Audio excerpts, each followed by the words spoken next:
নমস্কার বন্ধুরা, আজ বিরিয়ানির সাথে আমি পরিবেশন করলাম মটন কষা।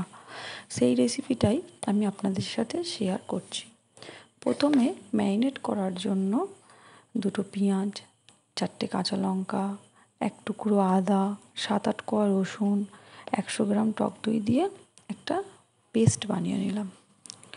আমি এখানে 1 কেজি মটন নিয়ে নিয়েছি। তারপর এতে পেস্টটা আর লবণ, হলুদ, কাশ্মীরি লঙ্কার গুঁড়ো আর সর্ষের তেল দিয়ে ভালো করে ম্যারিনেট করে নিলাম। ম্যারিনেট করার জন্য রেখে দিলাম 3 ঘন্টা।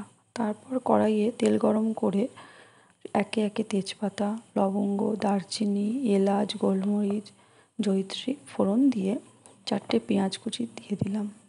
হাফ চা চামচ চিনি দিলাম।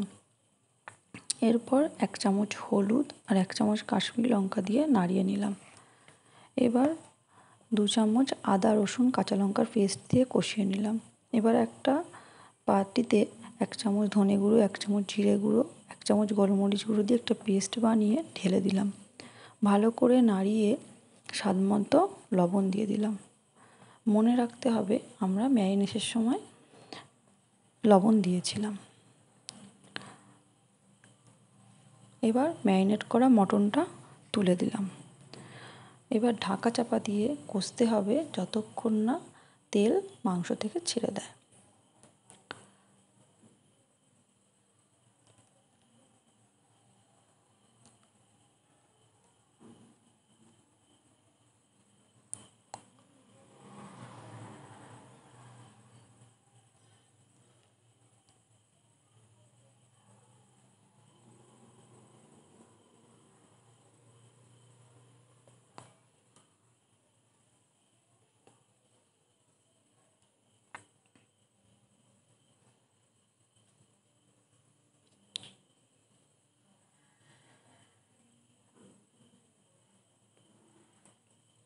কষা মোটামুটি আমাদের হয়ে এসছে।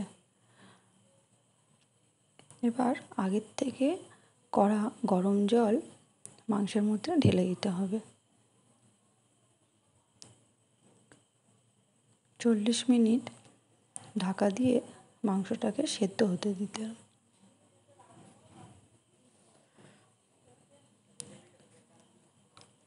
মাঝে মাঝে একটু নেড়ে দিতে হবে যাতে নিচে ধরে না যায়। মাংস সেদ্ধ হয়ে গেলে একদম কষা কষা করে নামিয়ে পরিবেশন করুন মটন কষা।